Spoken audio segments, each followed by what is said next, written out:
Melbourne's construction industry is facing new heartache with the collapse of at least 4 building companies. Australia's 12th biggest home builder, the Victorian-based Porter Davis Group, has collapsed into liquidation today. Montego Homes didn't take out the correct insurance on more than 60 deposits before going under. 3 people who should have met as neighbours, instead together in a fight for their first homes. We don't want to get just stuck with a block of land and be paying a mortgage. Here's what the Victorian government doesn't want you to know. While Premier Jacinta Allen stands at podiums promising 800,000 new homes over the next decade, the construction industry building those homes has completely collapsed. In 2024 alone, 3,217 construction firms went bust across Australia, and Victoria is ground zero for this catastrophe. That's not a typo. 3,217 building companies entered external administration in a single year. And it gets worse. Construction now accounts for 27% of all corporate insolvencies in Australia, the highest of any industry in the country. The scale of this is absolutely cooked. We're talking Porter Davis, Montego Homes, Apex Homes, Lloyd Group, St Heliers, and dozens more. Thousands of Victorian families left with half-built homes, lost deposits, and shattered dreams. Some of these properties have literally been set on fire by out-of-pocket tradies. Minutes before the unfinished Porter Davis home was set alight yesterday, a neighbour recognised the tradie who'd previously worked on the site. Unfortunately, the tradies weren't getting paid, and I think this is what the issue is here. In this video, I'm breaking down exactly how Victoria's construction industry went from boom to bust, who's really to blame, and why the Premier's big build is looking more like the big bust. Let's get into it. Right, let's talk numbers, because the trajectory of this collapse tells you everything you need to know about what's coming next. In 2022, 1,793 construction firms entered external administration nationally. The following year, that number exploded to 2,546, a 42% increase from the previous year.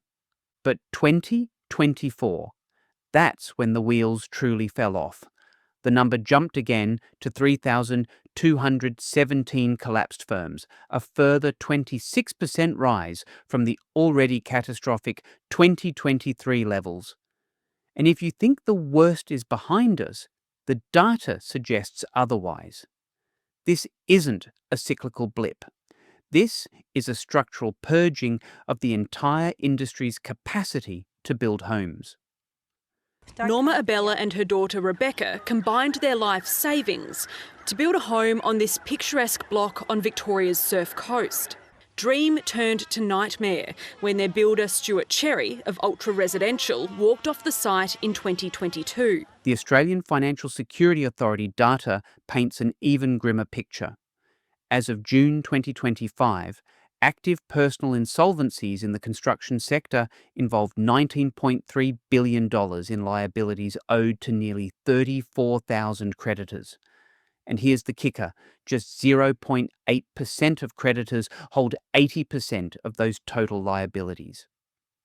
Translation: when a major builder goes under, the damage is concentrated among a few big suppliers, lumber yards, concrete companies, and banks, creating a contagion effect that drags other businesses down with them. This is why we're seeing what economists call a death spiral. Builders can't survive without cash flow from new sales, but buyers won't sign contracts with builders who might go insolvent next week. This lack of confidence freezes the entire market. In this report, saying the housing crisis has not just become an economic issue, but a deeply ethical one. Do you agree with this, Ben? Oh, absolutely. You look at young families, first home buyers, it's just impossible for them to get a foothold in the market. So it becomes an issue of inequality, I think, and that is an ethical dilemma. Now, let me walk you through the major collapses, because Victoria has seen an absolute massacre of its building industry. Porter Davis Homes went down in March 2023, taking 1,700 homes mid-construction with them. Montego homes collapsed in January 2024 while literally trading without a license, with almost $900,000 in deposits at risk. Apex Homes followed in February 2024 after allegedly taking a $100,000 payment from a customer just days before the winding up order was filed. Lloyd Group, St Heliers, Project Coordination, Bentley Homes, Chatham Homes, Rawdon Hill, the list goes on and on.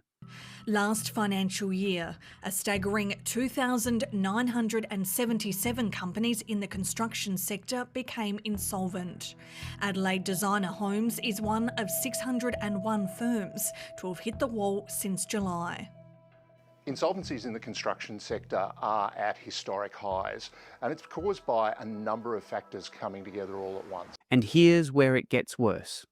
While all these builders are going bust, the forward indicators show the market is in complete freefall. In the 3 months to January 2025, new home sales in Victoria fell by 8.7% in January alone and were down 6.6% for the quarter.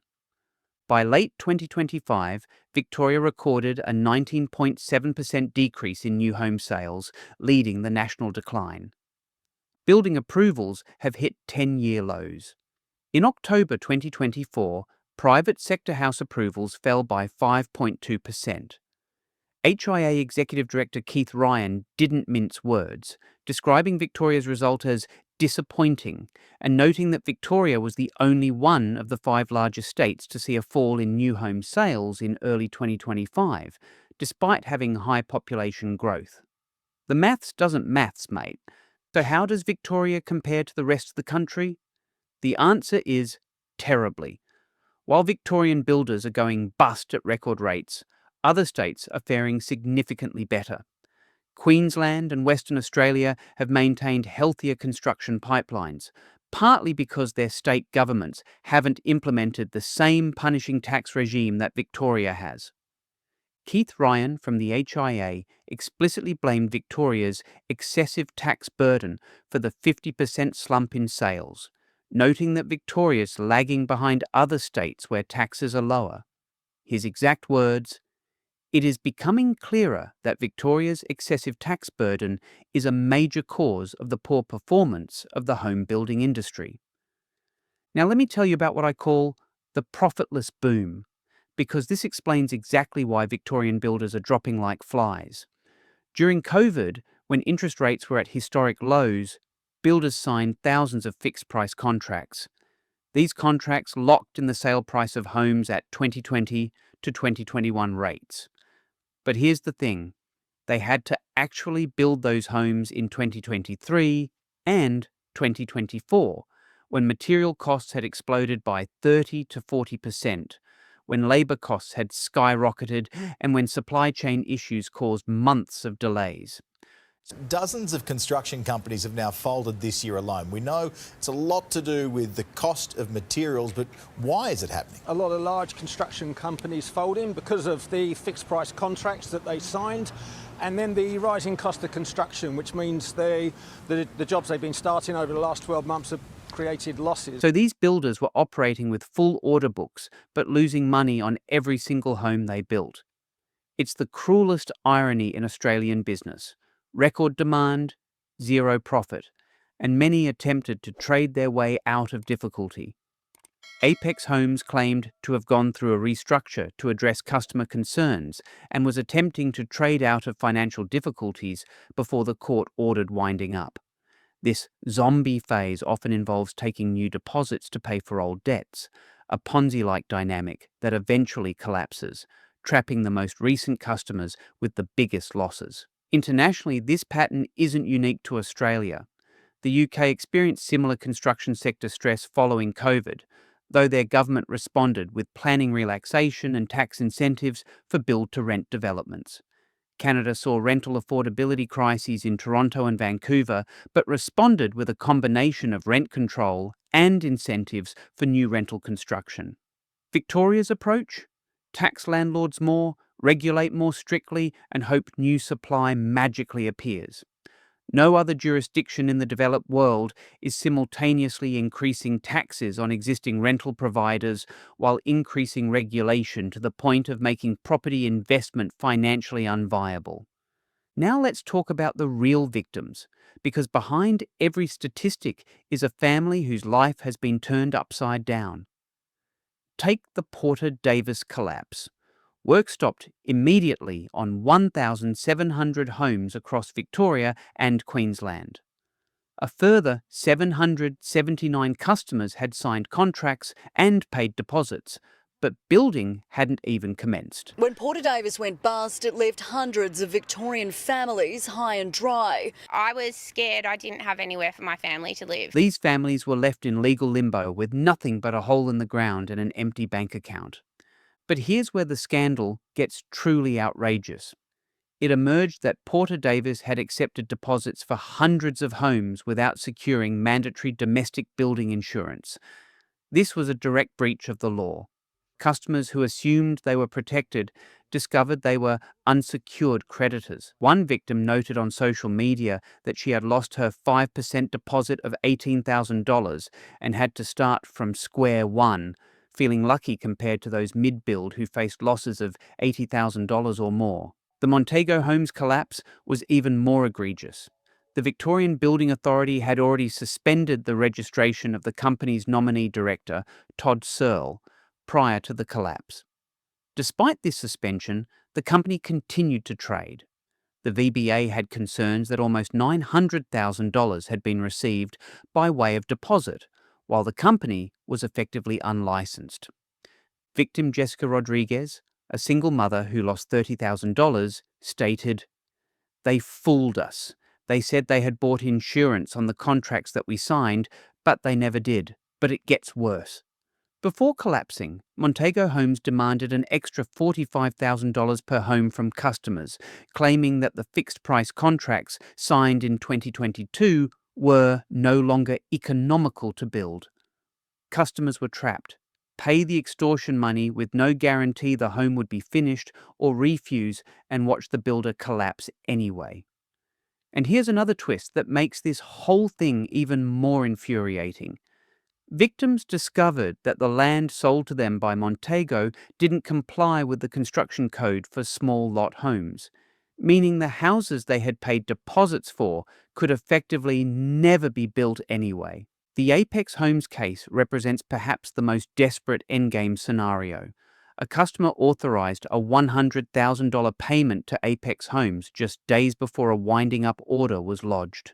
The customer alleges that Apex signed a statutory declaration claiming the company was debt-free to trigger the release of finance. In their words, they advised that they didn't owe anyone any money. Just days later, on February 15th, Aerolink Pty Limited lodged a winding-up order against Apex over debts of $46,000. The Victorian Supreme Court ordered the liquidation with the list of creditors including the State Revenue Office, indicating unpaid taxes on top of everything else. And then there's the physical destruction. After Porter Davis collapsed, one of their homes in Clyde North was destroyed by fire in suspicious circumstances. Local reports alleged that out-of-pocket tradies were targeting Melbourne properties as retribution for unpaid invoices. Real estate listings appeared for properties like 20 Bellario Circuit, Clyde North, described as a half-burned-down house, marketed for $450,000. Now, all of this is happening while the Victorian government is spruiking their grand housing statement, promising 800,000 new homes over 10 years. We're setting an ambitious target to build 800,000 homes over the next decade.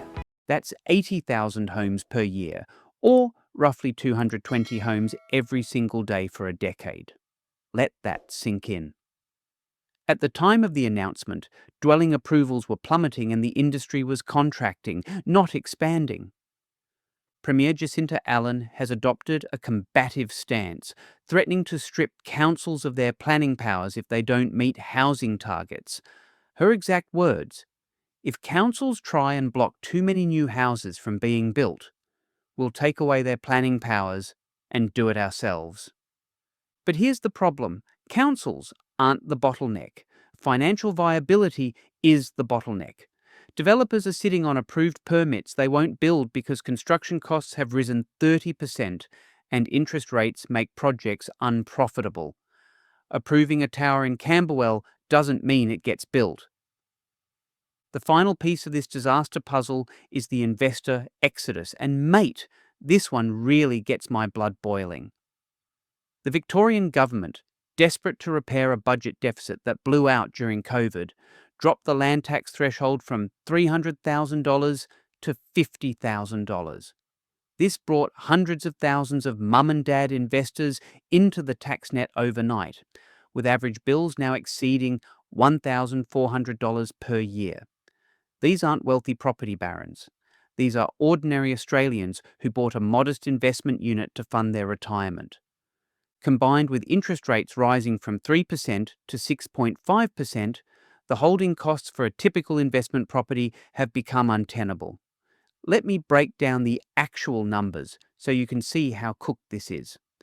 An investor with a $400,000 loan now faces mortgage interest of roughly $2,500 per month. Add to that the new land tax of $1,400 per year, council rates of $1,800, insurance of $1,200, maintenance of $2,000, and property management fees of around $1,800. Total annual holding costs approximately $38,200.